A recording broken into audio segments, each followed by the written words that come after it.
Et si aujourd'hui on parlait du fameux syndrome de l'imposteur?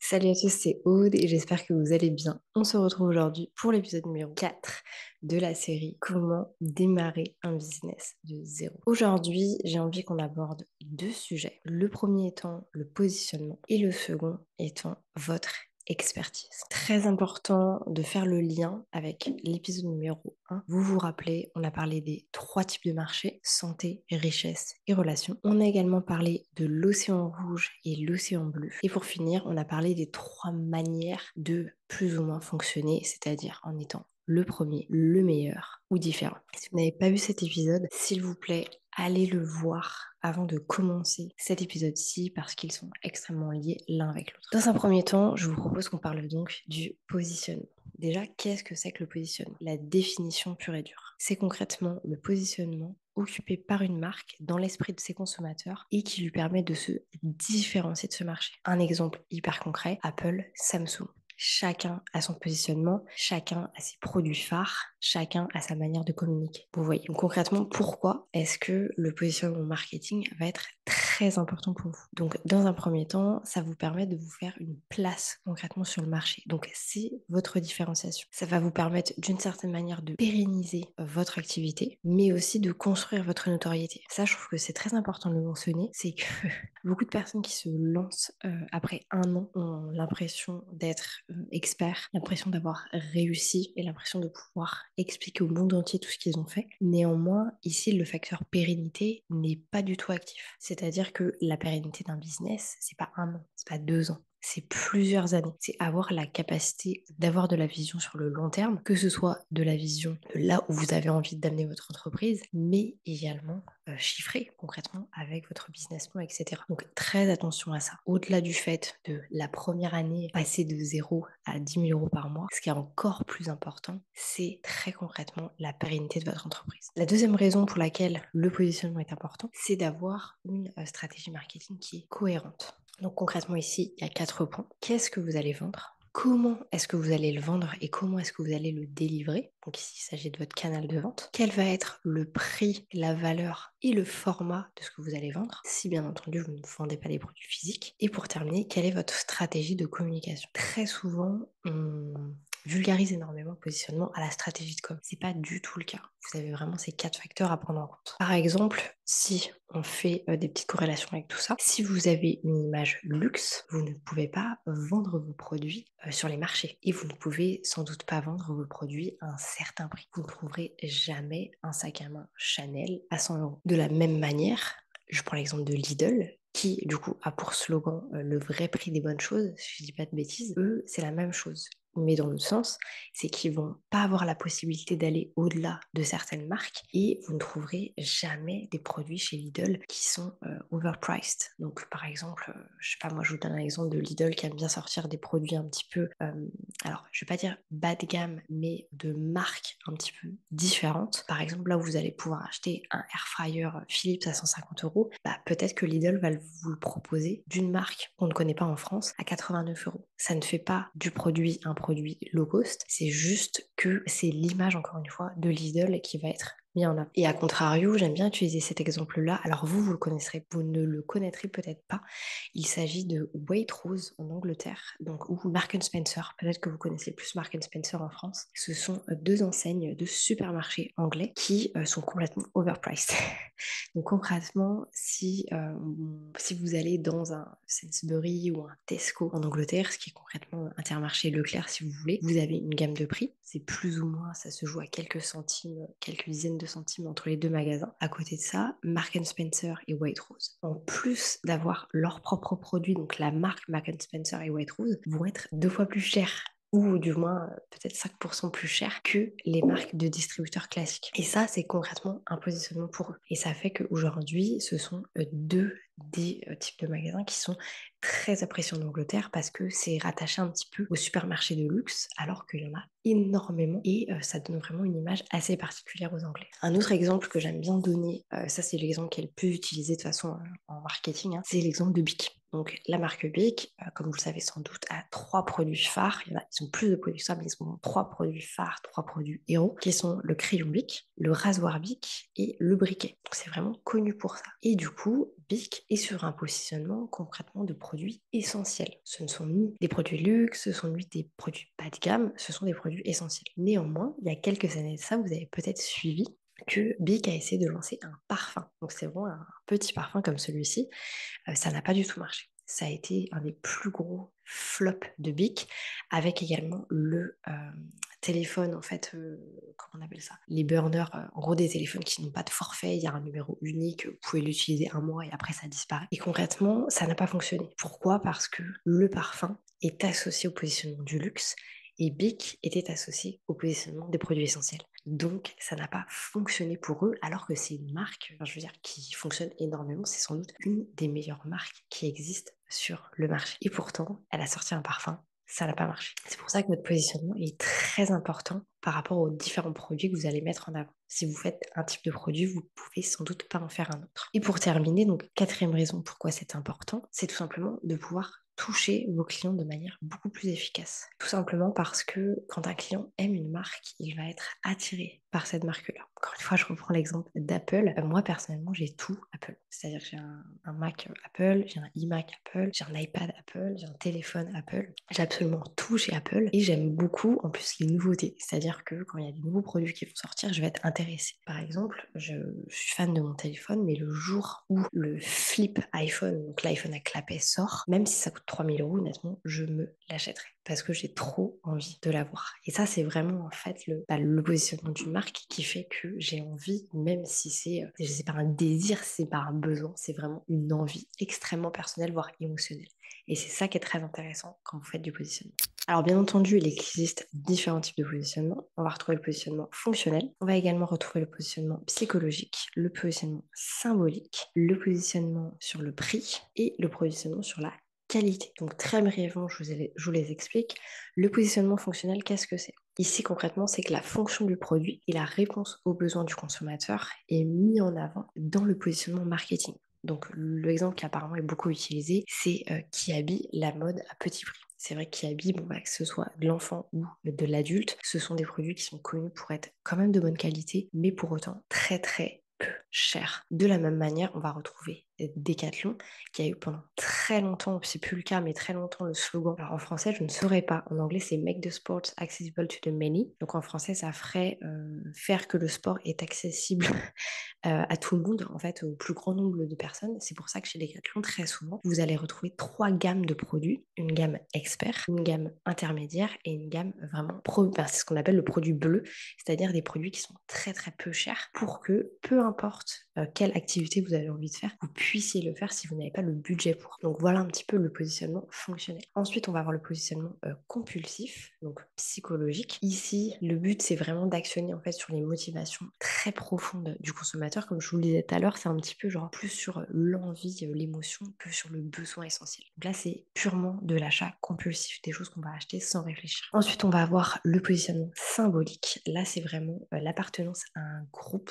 Donc très souvent, ça va être par exemple des marques de cosmétiques, le luxe, certains vêtements. Je vous donne un exemple, hein, mais je sais pas vous où vous étiez à l'école, mais moi quand j'étais petite, c'était très bien vu d'avoir certaines marques. Par exemple, j'ai grandi en Bretagne, donc là ça va parler que breton, mais à l'époque où moi j'étais au collège-lycée, c'était très bien vu par exemple de porter des Vans, de s'habiller en Cala Beach, voilà, d'avoir ce type de marque-là en fait permettait vraiment d'être associé à un certain groupe. Alors que d'autres personnes allaient peut-être avoir des vêtements différents et ce qui fait qu'ils étaient dans un groupe différent, etc. Bref, l'école. Ensuite, on va avoir le positionnement sur le prix. Donc ici, ce qui est intéressant, c'est, je reprends l'exemple d'Apple, hein, c'est très cher, c'est plus cher que tout le monde et pour autant, les gens s'arrachent les produits Apple parce qu'ils ont décidé d'aller sur tel positionnement, telle manière de communiquer stratégiquement, etc. Et ensuite, on va avoir le positionnement sur la qualité. Donc très clairement, ici, on est sur la partie haut de gamme, voire luxe. Donc à savoir, c'est pas forcément la même chose. On peut avoir des produits haut de gamme et vraiment le luxe, c'est encore une autre, voilà, c'est un autre monde avec toutes les grandes marques, Chanel, Louis Vuitton, ce genre de choses, mais aussi par exemple tout ce qui va être les Rolex, les grosses voitures, ce genre de choses. Néanmoins, ce qui est très intéressant, c'est d'observer les modifications qu'il y a aussi vis-à-vis de ces marques depuis quelques années. Si vous suivez un petit peu mode, c'est pas forcément mon cas, mais je m'y intéresse, on voit que concrètement, par exemple, Louis Vuitton a beaucoup changé son positionnement depuis quelques années avec des collections qui sont beaucoup plus colorées, qui vont toucher une gamme de personnes complètement différentes. Par exemple, il y a quelques années de ça, Louis Vuitton avait en fait des gammes qui étaient toujours les mêmes, entre guillemets, donc avec des designs très bas, comme vous le savez, marron, beige, gris, etc., qui touchaient du coup une certaine catégorie de personnes, c'est-à-dire des personnes qui avaient l'argent pour se le payer, mais aussi un certain âge. Soyons très honnêtes, on ne voyait pas des gamines de 18 ans avec des sacs Louis Vuitton, etc. A contrario, aujourd'hui, c'est le cas. Aujourd'hui, Louis Vuitton a créé des collections qui sont complètement différentes que de ce qu'il pouvait y avoir il y a 10 ans pour justement toucher un segment de population beaucoup plus jeune. Donc concrètement, il y a eu un changement un petit peu de positionnement qui a été aussi fait chez Louis Vuitton et ce qui fait que des personnes, par exemple, qui faisaient avant partie de l'autre catégorie, maintenant se disent je me reconnais plus là-dedans, peut-être que je vais aller justement vers une autre marque. Donc ça, c'est hyper intéressant à observer. Donc on aura vu pourquoi, on aura vu les différents types. Maintenant, je vous propose qu'on parle de comment est-ce que vous pouvez concrètement définir votre positionnement. Donc la plupart du temps, il y a plus ou moins 6 étapes, je vais vous les proposer. La première, c'est définir votre client idéal. Vous devez savoir qui est votre cible, à qui est-ce que vous allez parler. Là, c'est exactement l'exemple que je vous donnais avec Louis Vuitton. Il ne parle pas forcément à la même cible avec les mêmes gammes de produits. La deuxième chose, c'est de faire une analyse assez forte de ses concurrents. Donc quand on est, j'ai envie de dire, au stade où j'en suis moi, je fais de l'analyse de mes concurrents, mais voilà, je sais plus ou moins ce qui se passe, je vais pas regarder en détail. Si vous vous lancez, que vous n'êtes pas encore lancé, il faut absolument faire une analyse extrêmement forte. Et moi, je vous invite même à aller trop loin, entre guillemets, et à faire une analyse saute. Donc pour les personnes qui n'ont pas du tout fait d'économie à l'école, qu'est-ce que c'est qu'une analyse saute? Vous pouvez aller voir sur Internet, mais concrètement, c'est les forces et les faiblesses et les menaces et opportunités de la marque, du business en particulier. En fait, c'est grâce à ça que vous allez pouvoir extirper des informations, comprendre un peu mieux l'océan rouge et créer votre océan bleu. Du coup, je vous ramène à aller voir l'épisode 1 où j'explique toute cette partie-là. Ensuite, troisième chose que vous pouvez faire, c'est vraiment bien définir votre proposition de valeur. Donc, concrètement, vos offres et votre différence. Choisir sur quel pilier est-ce que vous allez aller. Donc là, c'est intéressant de travailler sur ce que Simon Sinek d'ailleurs explique dans Why, que je n'ai pas ici, mais en gros de définir son Why, son How et son What.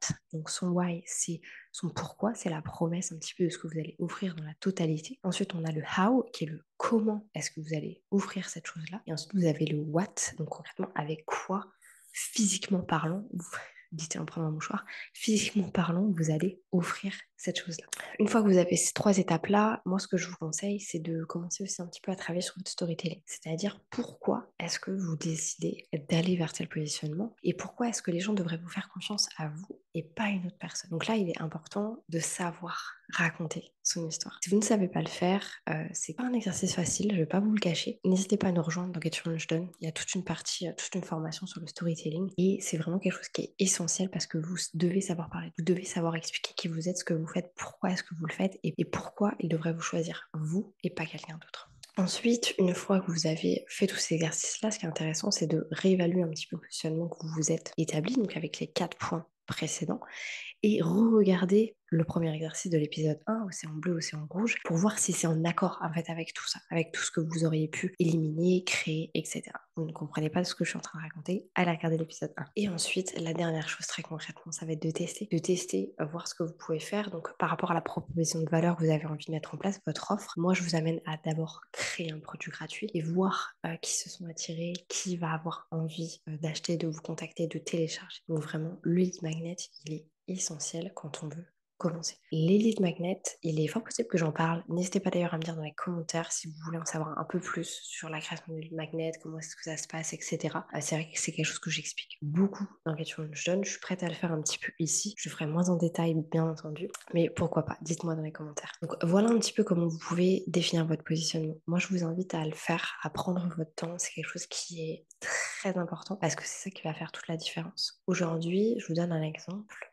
Moi, par rapport à mon positionnement, quand les gens pensent à moi. Déjà, ils pensent à un truc un petit peu fun, parce que j'ai un contenu qui est assez coloré sur Instagram. Ensuite, ils vont beaucoup faire l'assimilation avec les lancements et l'organisation. Vraiment, c'est voilà, il y a un petit, les gens captent un petit peu cette partie-là. Et surtout, maintenant, les gens font l'assimilation avec moi YouTube. C'est-à-dire qu'ils savent, ok, Aude, à contrario de la plupart des gens sur Instagram et aussi sur YouTube, voire beaucoup plus sur YouTube. Donc, ils commencent à faire cette assimilation-là vis-à-vis de mon positionnement. Donc, c'est extrêmement important quand les gens pensent à vous, qu'ils pensent à votre thématique et qu'ils pensent concrètement à ce que vous pouvez leur apporter.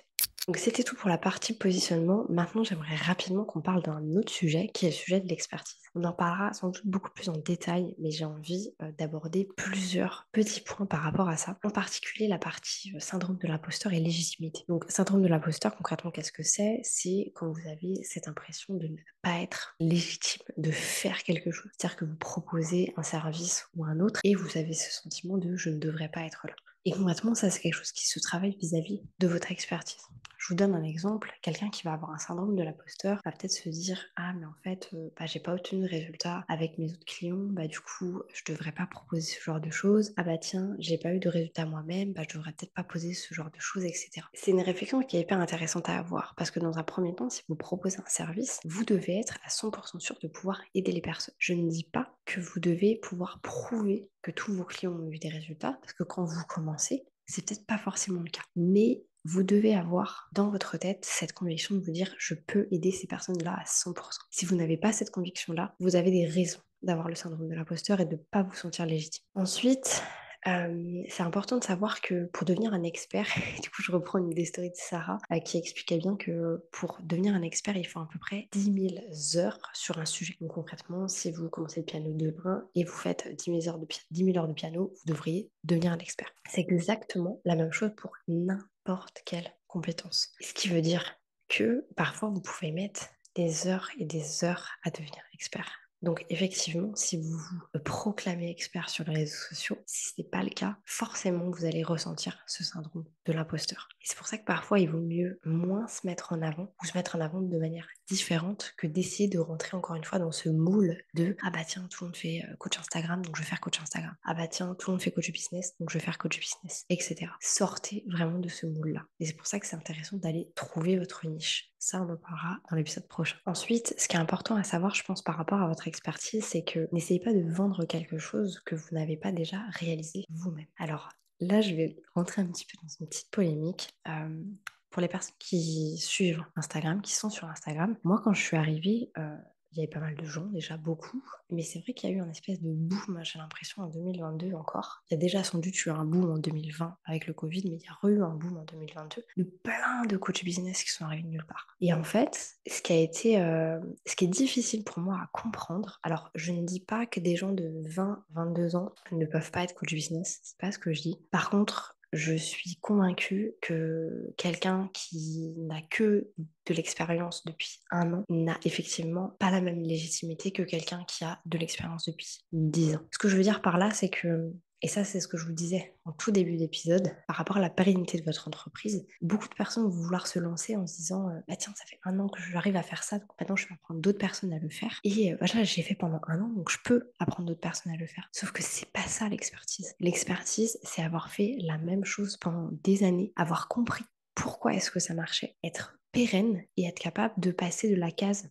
vraiment bah je suis évolutif sans m'en rendre compte à la case développement et je mets des actions en place pour développer mon business. Je vous donne mon exemple encore une fois, j'ai travaillé 8 ans pour Decathlon, j'ai été directrice magasin, j'ai été responsable d'achat, j'ai l'idée des dizaines et des dizaines de personnes, j'ai dirigé des millions et des millions de pounds, de bahts, d'euros, de tout ce que vous voulez. J'ai cette expérience-là. Néanmoins, quand j'ai débarqué, j'étais à zéro, j'ai repris mon expérience. Alors bien entendu, j'ai mon bagage, etc. Et je pense que c'est intéressant à comprendre que, bah, par exemple, pour les coachs business, c'est pas une finalité en soi. Enfin, moi, la manière dont je le vois, et c'est vrai que c'est resté dans la boîte, donc je devrais peut-être pas penser comme ça, mais c'est ma façon de voir les choses. Pour moi, par exemple, le coach business, bah, si on le ramène par exemple à Decathlon, bah, c'est le directeur magasin. C'est-à-dire que d'abord, il est passé par vendeur, ensuite il est devenu responsable rayon, ensuite il est devenu responsable d'exploitation, et ensuite, après plusieurs années, il a eu l'opportunité de devenir directeur magasin.